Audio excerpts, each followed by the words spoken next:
यो नित्यमच्युतपदाम्बुजयुग्मरुग्मव्यामोहतस्तदितराणि तृणाय मेने अस्मद्गुरोर्भगवतोऽस्य दयैकसिन्धो रामानुजस्य चरणौ शरणं प्रपद्ये।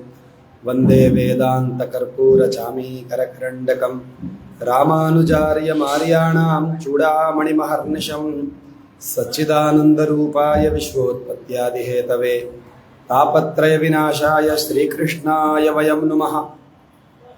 श्रीमद्भागवत के महात्म्य में आज प्रथम अध्याय के सार का हम श्रवण करेंगे। पहले अध्याय में शुगत शौनक जी और सूत जी का संवाद है।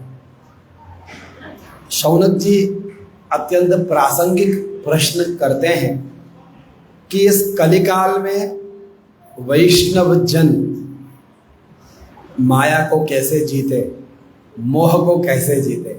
माया मोह निरासश्च वैष्णवैहि क्रियते कथम। वैष्णव हो तो गए, शरणागति की दीक्षा तो ले ली, भगवान से प्रेम हो ऐसी इच्छा भी कर ली, फिर भी संसार छूट नहीं रहा, संसार का मोह दूर नहीं हो रहा। तो इस माया मोह से छुटकारा पाने का साधन क्या है? भगवान को हम इन्हीं दो आंखों से देख सके, इसका साधन क्या है? ये प्रश्न कर रहे हैं। लेकिन बताएगा कौन? कौन बताएगा? संसार में जो भी चाहे, तो शास्त्र में बताया गया है एक चिंतामणि नाम का रत्न होता है। वो रत्न हाथ आ जाए तो जो भी हम चिंतन करें हम प्राप्त कर लें। वो इतना सामर्थ्य उस मणि में है, जादुई मणि है कोई। कल्प वृक्ष है देवलोक में, उस कल्प वृक्ष के छाया में बैठ कर जो भी हम कल्पना करें तुरंत वो कल्प वृक्ष हमें वो दे दे, इतना सामर्थ्य है उस कल्प वृक्ष में भी। लेकिन न हम चिंतामणि को देख सकते हैं, न हम कल्प वृक्ष को ही देख सकते हैं। लेकिन इस चिंतामणि में और कल्प वृक्ष में बड़ा भारी दोष है। क्या दोष है? तो दोष यह है कि हाथ में चिंतामणि मिल गया और हमने ये सोचा कि हमें 2 करोड़ रुपए मिल जाए, तो रुपए मिल गए। तुरंत हमें क्या हुआ? हमारे सोच सही तो हम सोच नहीं सकते। तुरंत ये सोच आई कि कहीं डकैत आकर के ये पैसे ले जाए, हमको मार दे। तुरंत सोच लिया ना, आ जाएंगे वो, हमें 2-4 थप्पड़ लगाएंगे, ले जाएंगे पैसे भी। हमारी सोच ठीक नहीं है।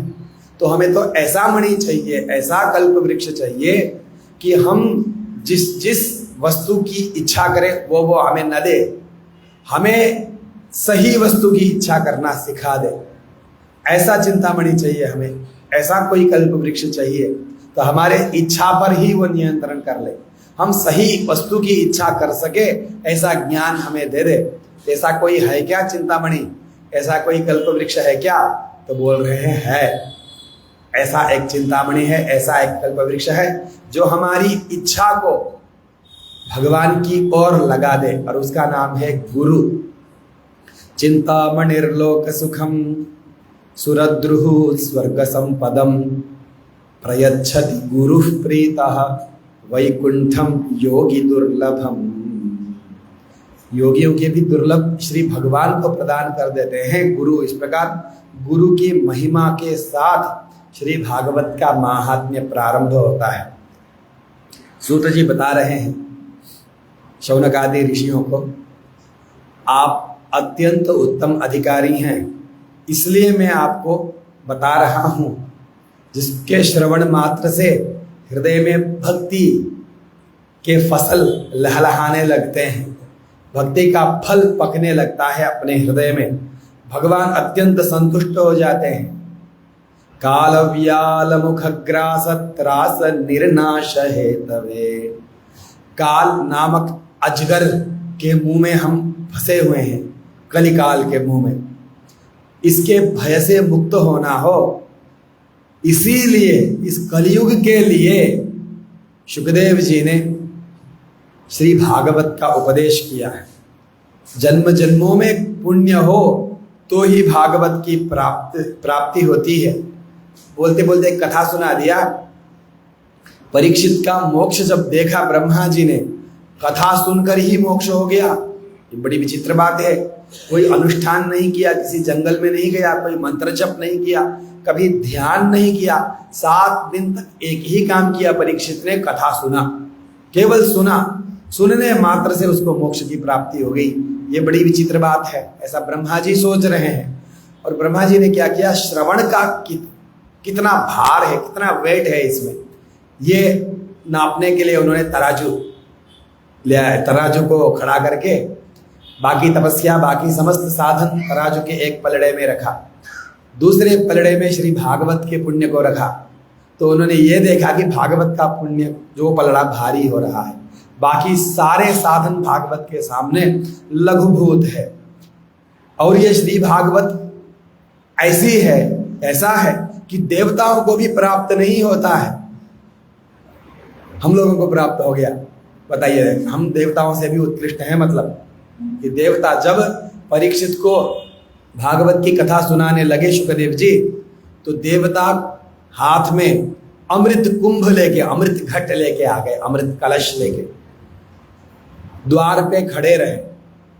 उन्होंने ये सोचा कि परीक्षित को हम अमृत पिला देंगे, वो जिंदा हो जाएगा, उसको तो वही ना चाहिए, जीवन चाहिए। 7 दिनों में मर रहा है, अब नहीं मरेगा, अमृत दे देंगे परीक्षित को और हम कथामृत लेंगे इसके बदले में। तो ये विनिमय करने के लिए, आदान प्रदान करने के लिए आए। लेकिन शुकदेव भगवान ने आंख उठाकर भी उन देवताओं की ओर नहीं देखा, उनको कथा सुनाने से मना कर दिया उन्होंने। वो यदि बिना अमृत कलश के आते, हाथ जोड़ करके अकिंचन होके आते, हमारे ऊपर आप कृपा कीजिए, हमारे पास कुछ नहीं, इस कथा श्रवण में हम लोगों को भी सौभाग्य प्रदान करें, बोलते देवता तो वो शायद बोल सकते कि ठहर, ठीक है, बैठ जाओ। लेकिन वो कैसे आया, हाथ में अमृत कलश लेके आए, देखो हमारे पास कितनी संपत्ति है, इस संपत्ति के बदले हमें कथा दे दो। तो उन्होंने मना कर दिया ना। क्व कथा क्व सुधा लोके, कथा कहाँ और सुधा अमृत कहाँ। इस कथामृत के सामने देवताओं का अमृत, इसका कोई महत्व नहीं है। तो भागवत की महिमा इतने से ही मालूम पड़ जाता है। सप्ताह क्रम से श्रवण करें। भागवत श्रवण करने का सप्ताह का क्रम भी है, नवाह का क्रम भी है। 11 दिन में भी सुना जाता है, 15 दिन में भी सुना जाता है, पक्ष भर में 1 महीने भर मासिक भागवत भी होता है, षाण्मासिक भी होता है, वर्ष भर भी होता है। भागवत की कथा ऐसा है, हम समझ रहे हैं कि 7 दिन में पूरा हो जाएगा, नहीं होता है। 7 दिन में भागवत बोला नहीं जा सकता।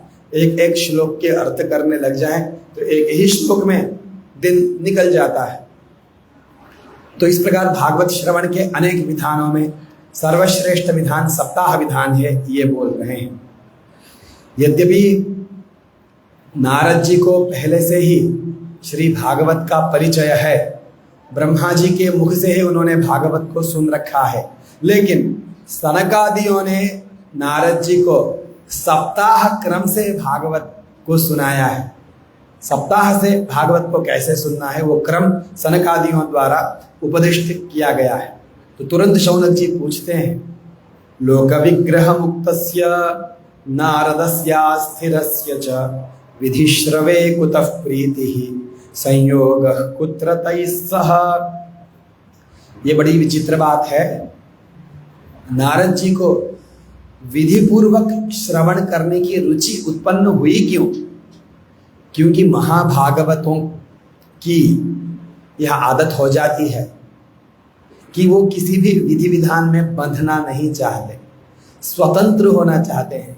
क्योंकि सारे विधान भी क्या है, ये प्रकृति संबंध के अंतर्गत ही है। जितने भी विधान हैं भगवान के साम्राज्य में, भागवत साम्राज्य में कोई बंधन नहीं, वहां अत्यंत आनंद है, स्वातंत्र्य है।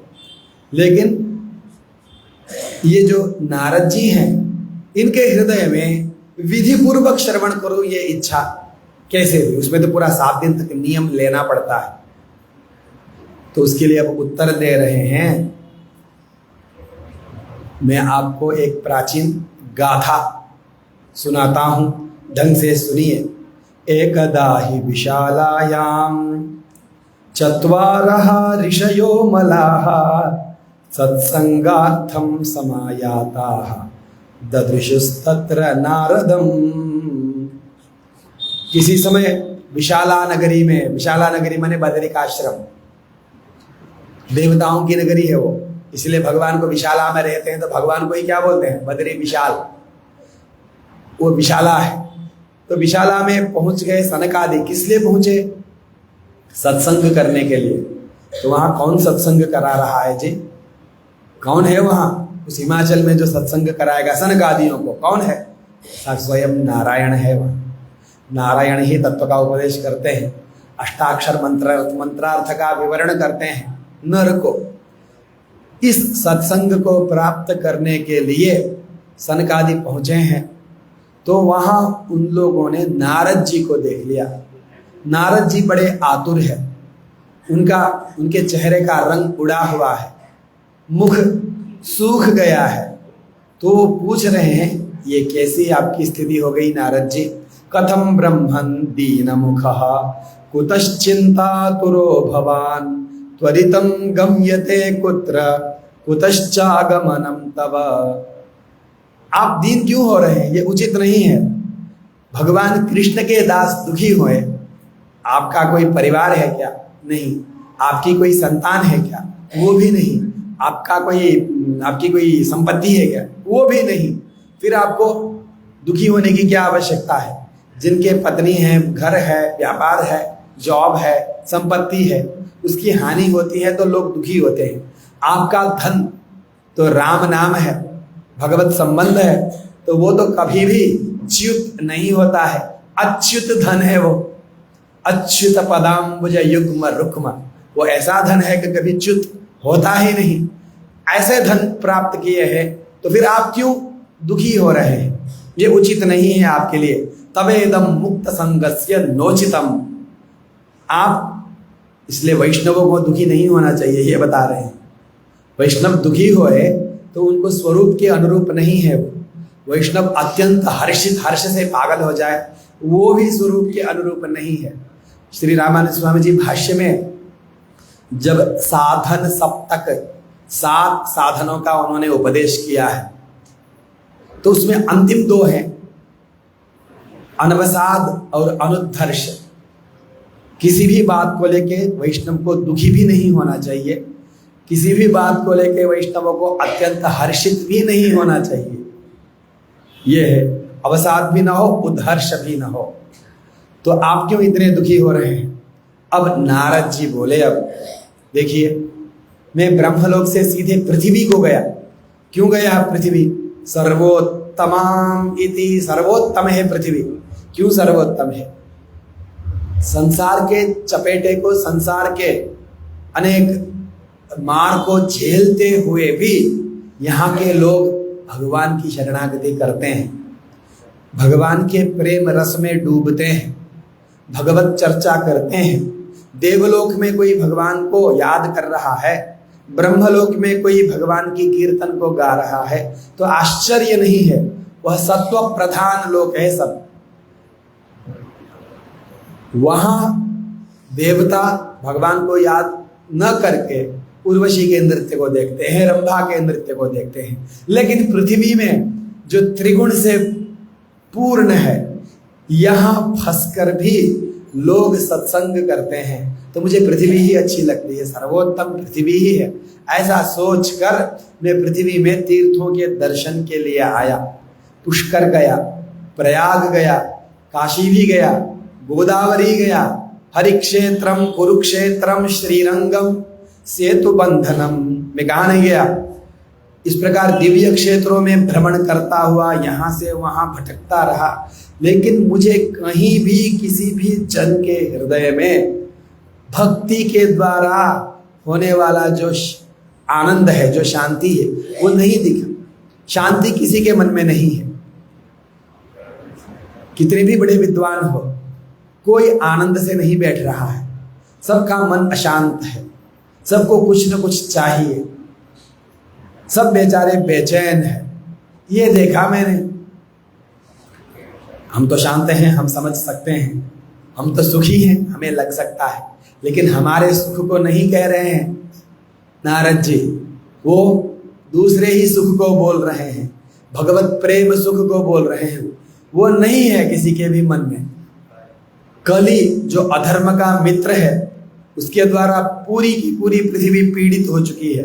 कहीं सच्चाई नहीं है। सत्यम नास्ति तपः शौचम दया दानम न विद्यते। न तपस्या है, न शुद्धि है, न दया है, न दान है, सभी मंद हो चुके हैं। मंदाहा, मंद माने आलसी। अरे आलसी कहाँ हुए? इतने बड़े बड़े रॉकेट बना रहे हैं, पता नहीं क्या क्या चांद पे पहुंच रहे हैं, अब बोल रहे हैं मार्स में ही जाके घर बनाएंगे। इतनी तो ये आलस्य कहाँ है? तो बोले बाबा, दुनिया की तरह नहीं, आत्मा की तरफ बढ़ने में आलस्य है सबको। दुनिया में भटकने में कोई आलस्य नहीं, सिनेमा देखने में कोई आलस्य नहीं, पहले टिकट में पहले शो में ही ये देख लेंगे, क्रिकेट देख लेंगे मैच, इसमें कोई आलस्य नहीं। दिन दिन भर बैठ करके मैच देख के आते हैं, उसमें आलस्य नहीं। 5 मिनट भजन में बैठ जाओ, बोलने पर आलस्य आ जाता है, इसमें आलस्य। इसलिए वो मंद है, मंदाहा। और बिठा करके आत्मस्वरूप का ज्ञान कराना भी चाहे हम, भगवान का तेरे साथ जो संबंध है उसको जान, ऐसा बोले भी तो उनकी मति में जाती नहीं बात। ये क्या बोल रहे हैं आप? बाकी सब आता है, कंप्यूटर कैसे चलाना है आता है, एआई कैसे बनाना है, प्रोग्रामिंग कैसे करना है, सब आता है। बुद्धि भयंकर चलती है, लेकिन वो बुद्धि इधर बिल्कुल नहीं चलती। सुमंद मतयः। और कोई थोड़ा ज्ञान करा भी दे तो भी अभागे इतने हैं कि संसार की तरफ भटकना ही पड़ता है। छोड़ छाड़ करके हम भगवान के शरण में, भागवतों के शरण में आ जाएं, ये हो नहीं पाता। मंद भाग्याः उपद्रुताः। बड़े उपद्रव से घिरे हुए हैं कलिकाल के लोग। इनको देख करके मैं बहुत पीड़ित हुआ। सबको केवल पेट भर जाए, बस इतना चाहिए। अपना घर बने, अपना घर में अच्छा पेंट लगे, नई नई टेलीविजन घर में लग जाए, फ्रिज रेफ्रिजरेटर लग जाए, एसी कूलर लग जाए, आनंद से सारी सुविधाएं मिल जाए और सही समय में भोजन मिल जाए अच्छा अच्छा, बस इतने में ही आनंद है, परमानंद है। उदरम भरिणो जीवाः वराका कूटभाषिणः। किसी से बात भी करते हैं तो सही बात कोई नहीं करता, बिल्कुल नहीं करता। पति पत्नी में भी बात होती है तो वो भी कूटभाषी। कूटभाषी माने वो क्या बोलते हैं उसको, बहुत ही डिप्लोमेटिकली बात करते हैं। मुझे ये चाहिए, मुझे ये होना है, इस समय इनसे ये बात करो तो बाद में ये अपना फायदा निकाल सकता हूँ या निकाल सकती हूँ। इस हिसाब से बच्चों से भी, माता पिता का बच्चों से, पति पत्नी में इस तरह से बातें होती हैं। ये देख करके मुझे बहुत आश्चर्य हुआ। घर में प्रभुत्व धर्म का होना चाहिए। जो धर्म है, जो शास्त्र बोले वही घर के सारे लोग माने, ऐसा होना चाहिए। लेकिन घर में प्रभुत्व किसका है? जिसके वश में मालिक है। पत्नी की प्रभुता नहीं, पति की प्रभुता भी नहीं है। क्या बोला गया? तरुणी प्रभुता गे है। लिव इन में रहते हैं और जो जिसको लाके रखा है उसी का प्रभुत्व घर में भी चलता है। ये है, पत्नी का प्रभुत्व हो जाए तो अच्छा है, पत्नी की प्रभुत्व नहीं है, तरुणी प्रभुत्व है। ये विचित्र दशा हो गई। कन्या विक्रयिणः, अपनी कन्या को ही बेच डालते हैं। किसी भी आश्रम में जाओ, किसी भी तीर्थ क्षेत्र में जाओ, हर जगह म्लेच्छों ने आक्रमण कर रखा है, यवनों ने आक्रांत कर रखा है, देवताओं के मंदिर नष्ट भ्रष्ट हो रखे हैं। कहीं योगी का दर्शन नहीं होता, कहीं सिद्ध का दर्शन नहीं होता, कहीं ज्ञानी का दर्शन नहीं होता, कहीं सदाचारी का दर्शन नहीं होता। कलियुग रूप दावानल ने सब साधनों को भस्म कर दिया है। बड़ा आश्चर्य है कि लोग आजकल अन्न भी बेचने लग गए। ये वो इनको आश्चर्य हो रहा है, बताइए नारद जी को। होटल खुलने लग गए हैं, बोल रहे हैं ये अट्टशूला जनपदा। अट्टशूल माने होटल। सारे के सारे जनपदों में अन्न का विक्रय होने लग गया। ये बड़ा आश्चर्य, अन्न को कोई बेच रहा है भला। ये बोलिए इनको, अच्छा हमें इतनी आदत हो गई कि हमें आश्चर्य, हम ही बेचने लग जाए, हमें आश्चर्य नहीं होता। इनको नारद जी को आश्चर्य हो जा रहा है। उससे बड़ा आश्चर्य क्या है? शिवशूला द्विजातयः, ब्राह्मण शास्त्रों को बेचने लग गए, वेदों को बेचने लग गए। कोई बोला है घर में, पंडित जी घर में श्राद्ध है, घर में सत्कर्म है, गृह प्रवेश है, घर में वेद मंत्रों को उच्चारण कर दीजिए, आप कितना दोगे? लो शुरू में ही बार्गेनिंग। ये क्या व्यापार हो रहा है? वो तो कृपा मांग रहे हैं, आगे वेद पढ़ दो। वो तो तुम्हारी कृपा चाहते हैं। तो कृपा करने के लिए भी पैसा होता है क्या? पैसे से कृपा मिलती है क्या? कृपा के लिए तो दया चाहिए, दया से कृपा होती है। लेकिन ब्राह्मण भी क्या करने लग गए? वेदों का विक्रय करने लगने। शिवशूला द्विजातयः कामिन्यः केशशूलिन्यः संभवन्ति कलाभिः। अब इस कलिकाल के दोषों को मैं क्या बोलूं? घूमता घूमता मैं वृंदावन आ गया। यामुनम तटमापन्नः, जब यमुना के तट को आए तो मैंने बड़ा एक आश्चर्यमय दृश्य देखा। ये बोल रहे हैं अब यहाँ से आध्यात्मिक कथा शुरू होती है। वहां देखा तो यमुना नदी के तीर में एक नारी विराजमान है, अति सुंदर है, युवती हैं। उनके पास दो वृद्ध पड़े हुए हैं। तो हम जानते ही वो तो भक्ति हैं और ज्ञान और वैराग्य पड़े हुए हैं।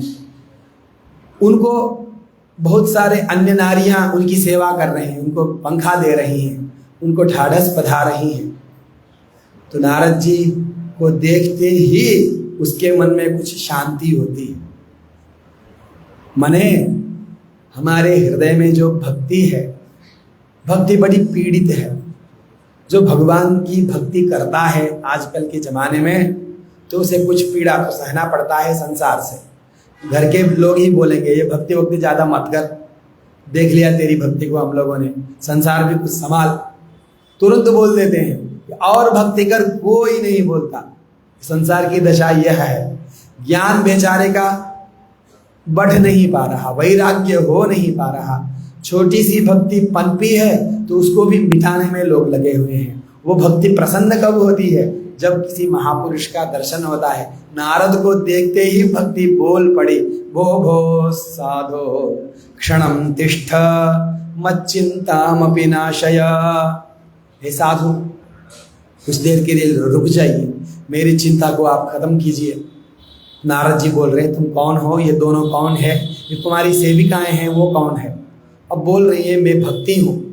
ये दोनों ज्ञान और वैराग्य मेरे पुत्र हैं। ये जो नारियां मेरी सेवा कर रही वो गंगा यमुना आदि दिव्य नदियां हैं। इन दिव्य नदियों द्वारा सेवित होने पर भी मेरे दुख, इन दुखों का अंत नहीं हो रहा है। कलयुग का प्रकरण है, इसलिए बता रही हैं मेरा जन्म द्रविड़ देश में हुआ। उत्पन्ना द्रविड़े साहम वृद्धिम कर्नाटके गता।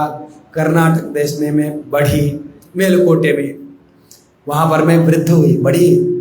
कनकदास, पुरंदरदास आदि जितने भी दास भक्त हैं, उन्होंने जो भगवान के लिए अनेक कीर्तन गाकर भगवत भक्ति की वृद्धि की। उसके बाद मैं महाराष्ट्र में आई, तो महाराष्ट्र में भी नामदेव, ज्ञानदेव, तुकाराम इत्यादि भक्तों के कारण वहाँ भी भगवत भक्ति का प्रचार हुआ। तो यहाँ आई और गुजरात गुर्जर प्रदेश आते आते मैं नष्ट हो गई। हमेशा वहाँ यवनों का आक्रमण बहुत रहा गुजरात में, इसलिए भक्ति पनप नहीं पाई। वहाँ गुर्जर देश में आकर के जीर्णतांगता में शीर्ण हो गई इस कलिकाल में, इस कली के योग से। इसका मतलब क्या है? ये सब जितने भी भक्ति के नाशक हैं, ये सब जितने भी म्लेच्छ हैं, ये सब कली के ही सैनिक हैं। भागवत तो यही कह रहा है। भागवत की कथा में तो यही मालूम पड़ रहा है कि ये जितने भी वैदिक मार्ग के द्रोही हैं, ये जो जितने भी नष्ट भ्रष्ट कर रहे हैं संप्रदायों को, धर्म को, ये सब कली के ही सैनिक हैं, कली से ही ये प्रेरित होते हैं। जब तक कली का प्रारंभ नहीं हुआ तब किसी म्लेच्छ की हिम्मत थी क्या यहाँ आने की? एक काल यवन आया तो भी भगवान ने उसको बिना हाथ लगाए भस्म करा दिया, सब उसके सैनिक मारे गए। जब कली का वर्चस्व बढ़ा तब ना आक्रमण शुरू हुआ यहाँ पर। तो कली के योग से बोल रहे हैं, तत्र घोर कलेर योगात पाखंड ही खंडितांग का। मैं दुर्बल हो गई थी वहां आते आते, सारे मेरे अंग खंड खंड हो गए थे, अपाहिज हो गई थी मैं। किसी तरह मैं वृंदावन पहुंची तो वृंदावन की महिमा देखो, मैं पूर्ण हो गई, मैं हृष्ट पुष्ट हो गई, मुझे आरोग्य मिल गया वृंदावन में भक्तों के कारण। लेकिन ज्ञान और वैराग्य मेरे ये जो पुत्र हैं ये वृद्ध के वृद्ध ही हैं। ये मतलब कैसा वैपरीत्य है कि माता युवती रहे और उनके दोनों पुत्र वृद्ध रहे, ये बिल्कुल ठीक नहीं है। अब आप ही बताइए कि इसमें कारण क्या है? तो तुरंत भगवत भक्त का तुरंत मुख से क्या निकलता है? भगवान मंगल करेंगे। तुरंत वही बोल रहे हैं, हरि शमते करिष्यति, भगवान आपका मंगल करेंगे। मैं चिंतन करता हूं, ऐसा ध्यान लगाते हैं और बोलते हैं, नारद जी बड़ा दारुण कलयुग आया है, सारा का सारा योग मार्ग लुप्त हो गया, तपस्या का मार्ग भी लुप्त हो गया है, सारे जन अघासुर के समान हो गए हैं, कितना भी खाओ अघाते नहीं, जो अघाता नहीं वही अघासुर है, कितना भी डालो। जनाहा अघासुरायन्ते। और कलयुग का एक बड़ा लक्षण यह है कि साधु लोग पीड़ित रहते हैं। यह संतो विषीदन्ति प्रहृष्यन्ति ही असाधवः, और दुष्ट लोग आनंद से रहते हैं। ये उन्होंने कलयुग के दोष को कहा। तब भक्ति पूछ रही हैं, जो हमारे मन में भी आता है, भक्ति पूछती हैं, परीक्षित महाराज ने इस अशुद्ध कली को छोड़ा क्यों? इसको नष्ट क्यों नहीं कर दिया? चलिए उन्होंने तो छोड़ दिया, अत्यंत करुणामय भगवान हरि ने जाते समय इस कली को ध्वस्त करके चले जाते, भगवान ने भी इस कली को रखा क्यों? करुणा परेण हरिणा भी अधर्म कथमीक्ष्यते। इस अधर्म को वो किस प्रकार देख रहे हैं भगवान हरि? तो इसका उत्तर नारद जी दे रहे हैं।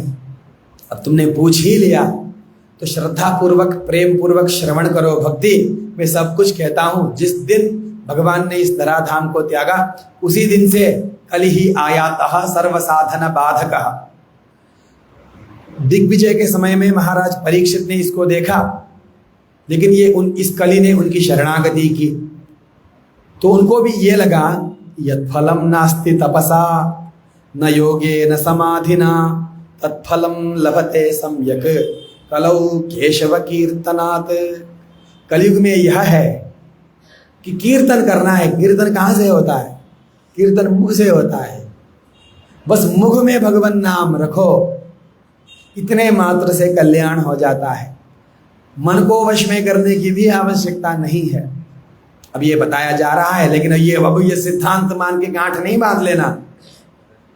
श्री वैष्णवों के लिए नहीं है, उनके लिए तो मन को सही करना ही है। यहां बोल, लेकिन कलयुग का यह एक बहुत बड़ा गुण है, बहुत बड़ा सार यह है कि वो अल्प प्रयास में ही बहुत बड़ा फल दे देता है। सारी परिस्थिति विपरीत होती है, लेकिन अपनी जिह्वा तो अपने वश में है, मन वश में न हो कोई बात नहीं, हाथ वश में नहीं है, शरीर वश में नहीं है, कोई बात नहीं, कम से कम जीभ तो वश में है। नारायण नारायण नारायण नारायण बोलने में कौन रोक रहा है? कोई नहीं रोक रहा। इसलिए केशव के कीर्तन से ही बहुत बड़ा कल्याण हो जाता है, इसलिए छोड़ दिया। और भगवान ने कैसे छोड़ा? तो भगवान क्यों नहीं छोड़ेंगे? भगवान ने तो बनाया ही है कलयुग को। सत्ययुग, त्रेता युग, द्वापर युग के बाद कलयुग, ये बनाया किसने?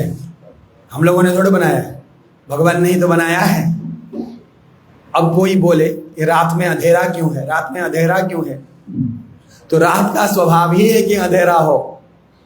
रात में सूरज को ढूंढेंगे तो सूरज मिलेगा क्या? नहीं मिलेगा। इसी प्रकार कलयुग में धर्म को ढूंढेंगे, साधु लोगों को ढूंढेंगे, कलयुग में अच्छाई को ढूंढेंगे तो नहीं मिलेगा। कलयुग का स्वभाव ही ऐसा है, कहीं कोई सार नहीं रह गया है। इतने कुकर्म कर चुके हैं लोग, इतने कुकर्म कर चुके हैं कि कोई भी पदार्थ सार से युक्त नहीं है इस कलिकाल में। बाकी अन्न के सार को छोड़ दें, जल के सार को छोड़ दें, दूध के सार को भी छोड़ दें। कथा में तो सार होना चाहिए ना, भागवत के कथा में। भागवत कथा में भी सार नहीं है। क्यों नहीं है? ये ब्राह्मणों ने, कथा के पंडितों ने अधिकारी अनधिकारी का विवेचन न करके किसी को भी धन के लोभ से ये कथा का प्रकाशन करा दिया, कथा सुना दिया। इससे कथा ने भी अपने बल को छोड़ दिया।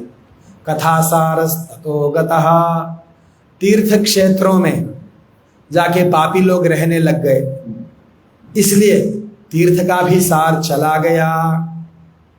जो लोग कामी है, क्रोधी है, लोभी है, तृष्णा से जिनका चित्त आकुल व्याकुल है, वो लोग तपस्वी बन के बैठे हुए हैं, इसलिए तपस्या का भी सार चला गया। मन के ऊपर नियंत्रण नहीं है, पाखंड है, दंभ है, और बैठे हैं ध्यान करने के लिए, तो ध्यान का भी सार चला गया।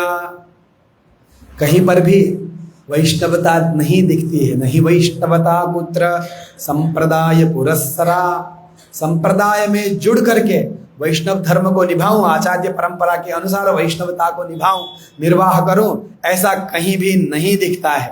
अयंतु युग धर्मो ही, इस युग का यह धर्म है, स्वभाव है इस युग का। इसलिए किसको दोष दें? भक्ति, किसी को दोष न दो। भगवान पुंडरीकाक्ष हमारे पास बैठे हुए हैं, नारायण हमारे पास बैठे हुए हैं, बस वो बहाना ढूंढते हैं। क्या बहाना? मेरा नाम लेता है कि नहीं, भूल कर भी मेरा नाम लेता है कि नहीं, ले रहा है, अब इसकी उद्धार करनी है, वो संकल्प कर लेते हैं। बस इस कलयुग में कोई भगवान का आश्रय क्षण भर के लिए करे, जिस क्षण भर के लिए हाथ में तुलसी दल लेकर के नारायणाय नमः छोड़ दे, वो भगवान याद रखते हैं इसने मुझे तुलसी दिया है, इसका उद्धार तो किसी न किसी तरह करना ही है, करना ही है, करना ही है। जन्म जन्म बीत जाए, भगवान उस तुलसी दल को नहीं भूलते हैं। उसके लिए उसी कारण से उसको खींच करके अपने चरणों में लाते हैं। ये सुन करके भक्ति को बड़े प्रसन्नता हुई। आह, बहुत मैं धन्य धन्य हुई, मेरे भाग्य से आपके साथ मेरा समागम हुआ है। साधुओं का दर्शन ही सर्व सिद्धि कराने वाला है। जगति जयति मायाम यस्य कायाधवस्ते वचन रचनमेकं केवलं चाकलय्य ध्रुव पदमपि यातो यत्कृपातो ध्रुवोऽयं सकल कुशल पात्रम ब्रह्मपुत्रम नतास्मि। ब्रह्मा जी के पुत्र, मैं आपके चरणों में नमस्कार करती हूँ। बोल रही है भक्ति, आपका क्या प्रभाव है। कयाधु का बेटा, हिरण्यकशिपु का बेटा भी आपके एक वचन को मान करके उसने भी माया को जीत लिया। ध्रुव ने आपके एक वचन को मान करके ध्रुव पद को प्राप्त किया। तो आप जैसे महाभागवतों के संबंध से मेरा भी अवश्य उद्धार हो जाएगा बोल के भागवत का प्रथम अध्याय का जो महात्म्य कथा है वो पूर्ण हुई। अब आप लोगों में से किसी को जो विशेष बात